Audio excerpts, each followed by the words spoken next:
Do I mix everything in the same gallon? In this video, we're going to get into it. You're here with Mark Boutwell at perfectgardens.com. Please remember to like, share, and subscribe. If you haven't checked out our YouTube membership site, please go ahead and do so. I've set up an inexpensive way for creating a little bit better communication for people that need their questions answered a little quicker. So I get this question quite often, and obviously, if I'm still getting this question, people are still wondering. For a lot of you that have been growing for a while, you probably know the majority of this. So I still get this question quite often. Do I put everything in the same gallon? And the simple answer is more often than not, you are going to put everything in the same gallon. If you've been on the channel for a while, you know that I normally push dry amendments, amending your soil, giving good clean water, and watching the plants grow. Through the process of watching the plants grow, and obviously watching this channel where I walk you guys through detail by detail of plant deficiencies, and I have a huge series of videos coming out in the next couple weeks. I'll be releasing them after the recent video I did with Chris from Mr. Grow It, just because from his video, we go on an overview of plant deficiencies, although in the videos after the release of these, I go into extreme detail. My point to this is that when you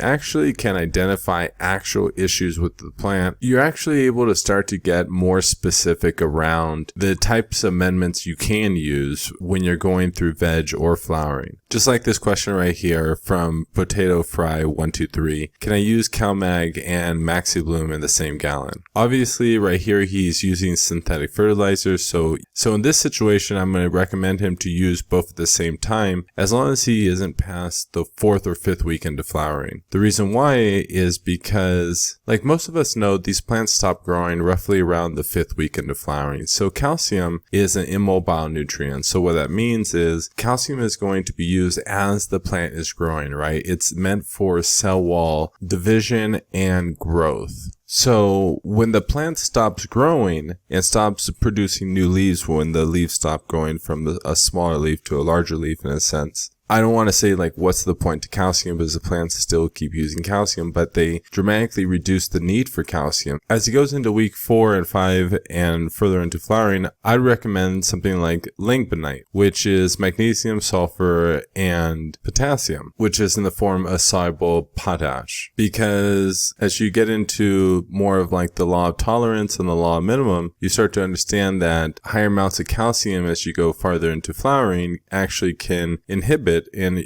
the word inhibit basically just means it reduces the ability for the plant to take up things like potassium. And really, when you get microbiology going, the plant controls all these things. But my point to this is that when you amend your soils and you kind of understand the rhythm of the plant, because I push T's and microbiology, when you're making up your microbiology, you might be able to start to amend your microbiology T's with these other amendments that might specifically focus in on more specific things the plant's actually going through, making certain minerals more water soluble and easily available to be taken up by the plant. So I don't want to overcomplicate this. Let's just go back to what the majority of people are going to do as you start growing. Yes, you're going to add everything into the same mix. The basic things, right? You're going to have your basic grow, your basic bloom. As you get more into growing, you're probably going to get into a little bit of calcium, magnesium. I would recommend using that all the way up into the 4th to 5th week into flowering. If all you did were those two basic things and had some microbiology going into the soil, I recommend also a product called Drops of Balance for the trace minerals. You're going to be solid. You're going to have a great grow. I can almost guarantee you that. As you get more into growing and as you start to learn how the plant shows you toxicities and deficiencies in different ways, and you start to re-amend your soil, and maybe you start to grow in grow beds, and maybe you have an outdoor garden, every year you're going to have to amend your soil. And let's say you're growing tomatoes, for example, real tomatoes. Well, calcium is actually going to be needed through the entire growing season for tomatoes. And as long as tomatoes have the right temperature, they're going to keep producing more tomatoes. So through growing tomatoes are actually going to need more calcium all the way through the flowering process, right? But our plants, you might not need as much calcium because the plant stops growing. I don't want to say it stops growing, but it stops putting so much energy into growing tall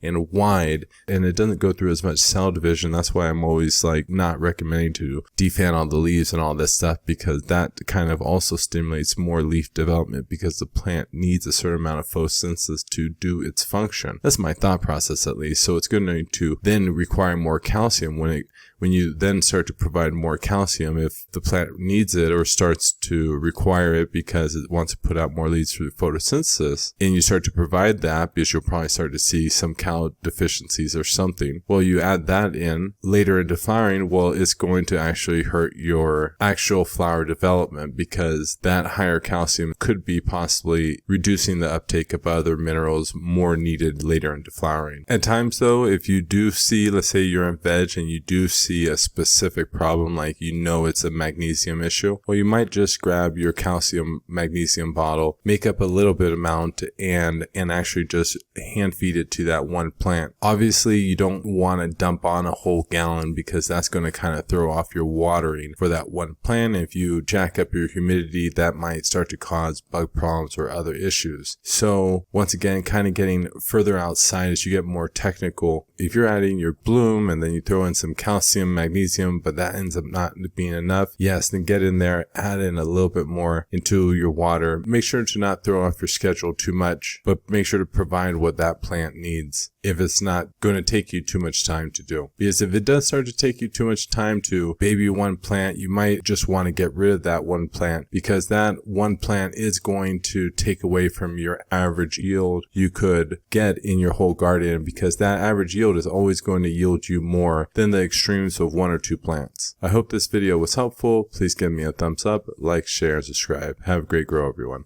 So as you can see right here, we have Floratech, Botanicare, and NBK Nutrients. One of the things I'm realizing, even though I don't support Botanicare, some of their nutrient lines, they do use some more of a healthier or better chemicals than the other ones, especially the ones that he's using. He's using the Pure Blend Pro and Grow.